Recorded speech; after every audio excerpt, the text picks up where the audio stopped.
কবিতাৰ শিৰোনাম মা তোৰ খবৰ। আবৃত্তি অভিনৱ।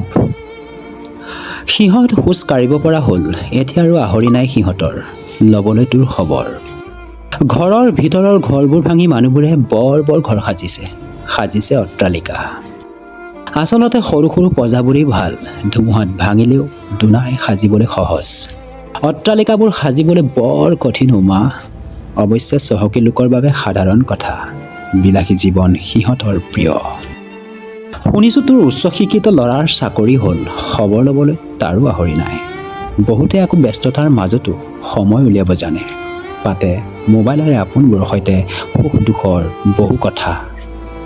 অতদিনে তই নিজৰ বুলি ভবা তোৰ যি গৈ পৰ হ'ল। কওঁতে সহজ যদিও বোৱাৰীক নিজৰ যি, বোৱাৰীয়ে শাহুক নিজৰ মা বুলি আঁকোৱালি লোৱাও এক জটিল বিষয়। সহজ হোৱা হ'লে কথাহে নাছিল, অন্তত ঘৰৰ ভিতৰৰ ঘৰবোৰ সুৰক্ষিত থাকিল হয়। গাঁৱলীয়া বোৱাৰী চহৰীয়া হোৱাৰ পিছত কিমানে গাঁৱৰ বোকা পানী গচকি আত্মীয়ৰ খবৰ লয়, সেয়া আঙুলিৰ মূৰত গণিব পাৰি। কাহিনী বহুতো শুনিছোঁ, পঢ়িছোঁ, দেখিছোঁ। কপালৰ ঘাম মাটিত পেলাই পিতৃ মাতৃয়ে সন্তানক খোজ কঢ়োৱাৰ সময় সাক্ষী, গাঁৱৰ গঞা সাক্ষী। দেখিছোঁ সন্তানক বুকুচাত লৈ পথাৰত সোণোৱালী সপোনৰ বীজ সিঁচা কৃষক। সততাৰে তোমাক সহযোগ কৰা দেউতাৰ সমাধিৰ দুবৰিবোৰ দেখিছোঁ।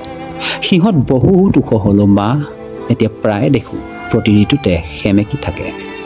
ফচল পতান মানে কৃষকৰ দুৰ্ভাগ্য যদিও আজিকালি পতানবোৰো সময়ত বহুতো কামত লাগেও মা।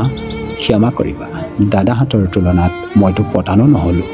সৰু ল'ৰা, খোজ কাঢ়িব নাজানো বুলি তই বেজাৰ নকৰিবিও। চাবা এদিন ময়ো নিজৰ ভৰিত থিয় দিম, খোজ কাঢ়িম, হয়তো অলপ পলম হ'ব পাৰে। আশীষ দিয়াৰ অধিকাৰী নহওঁ যদিও কম, জীয়াই থকা দিনকেইটা অন্ততঃ তই ভালে থাক, কুশলে থাক। মৃতকৰ শ্ৰাদ্ধতকৈ জীৱিত লোকৰ প্ৰতি থকা শ্ৰদ্ধাই শ্ৰেয়।